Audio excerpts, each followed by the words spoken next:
YouTube വഴി നമ്മൾ tile വാങ്ങിയതിനെ പറ്റി എന്താ അതിന്റെ ഒരു അഭിപ്രായം, എങ്ങനെയാണ് അതിന്റെ ഒരു ഫീലിംഗ്?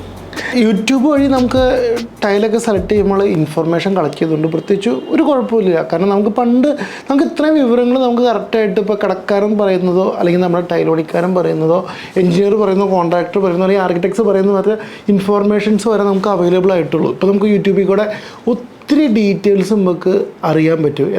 ഏതൊക്കെയാണ് ഫ്ലോറിങ്, ടൈൽസ് ഏതൊക്കെ ടൈപ്പ് ഉണ്ട്, ഏതൊക്കെ കാര്യങ്ങളെല്ലാം നമുക്ക് പ്രോപ്പറായിട്ട് അറിയാൻ പറ്റും. പക്ഷെ നമ്മൾ ഫുള്ളായിട്ട് ഇതിനെ നമ്മൾ ഡിപ്പെൻഡ് ചെയ്യാൻ പാടില്ല എന്നാണ് എൻ്റെയൊക്കെ ഒരു അഭിപ്രായം.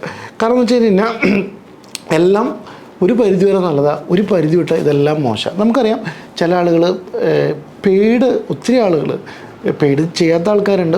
ഒത്തിരി ആൾക്കാർ ഇപ്പോൾ കടക്കാരിൽ നിന്നും ബിസിനസ്സുകാരിൽ നിന്നും പലരുടെയിൽ നിന്ന് ഇപ്പോൾ ഡോർ ചെയ്യുന്നവരുടേതായാലും ടൈൽസ് കടക്കാരോടായാലും അല്ലെങ്കിൽ പർട്ടിക്കുലർ ബ്രാൻഡുകാരുടെ നിന്നായാലും അവരുടെ നിന്ന് അവർ പൈസ മേടിച്ച് ഒത്തിരി പെയ്ഡ് പ്രൊമോഷൻ നടത്തി കാര്യങ്ങൾ നടത്തി അത് കഴിഞ്ഞ് അവരതിൻ്റെ ഫുൾ ഉത്തരവാദിത്വം ഏറ്റെടുക്കണം. ആ ഒരു സാധനത്തിന് നല്ലതാണോ അല്ലെങ്കിൽ ആ ഒരു സാധനം മോശമാണോ.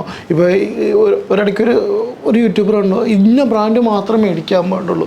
അത് കടക്കാരനല്ല പറയുന്നത്. കടക്കാരനിൽ നിന്ന് പൈസ മേടിച്ചിട്ട് ആ യൂട്യൂബർ പറഞ്ഞു അയ്യോ നിങ്ങൾ അവത്തെ പറ്റി പറ്റരുത്, ഈ കടക്കാരൻ ഡീൽ ചെയ്യണ സാധനം നല്ലത്, മറ്റു കടക്കാർ ഡീൽ ചെയ്യണ സാധനം മോശം. അങ്ങനെയൊന്നുമില്ല. ഇപ്പം ഞാൻ ടൈലടക്കാരനാണ്, എൻ്റെ അടുത്തുള്ള സാധനം മാത്രം നല്ലതെന്ന് പറഞ്ഞാൽ എന്ത് വലിയ മണ്ടത്തരം. എനിക്ക് വേണ്ടി മാത്രമായിട്ട് സാധനം പ്രൊഡ്യൂസ് ചെയ്യുമോ? ഇതെല്ലാ കടകളിലും കിട്ടും.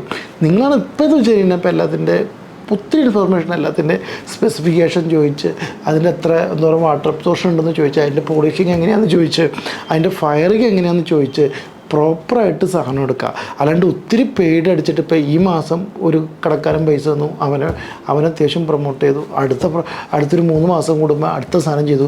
അപ്പോൾ ഈ കടക്കാരൻ ചെയ്ത ബ്രാൻഡുകളെ കുറിച്ചൊന്നും മിണ്ടൂല, അടുത്തവൻ ചെയ്താണ് ഏറ്റവും സൂപ്പർ, ഏറ്റവും നല്ലത്. അങ്ങനെ പ്രത്യേകിച്ച് കാര്യങ്ങളൊന്നുമില്ല. ഒരു പരിധി വരെ അതിനെ ആശ്രയിക്കുക, അല്ലാത്ത നമ്മൾ കോമൺ സെൻസ് വെച്ച് വർക്കൗട്ട് ചെയ്യുക.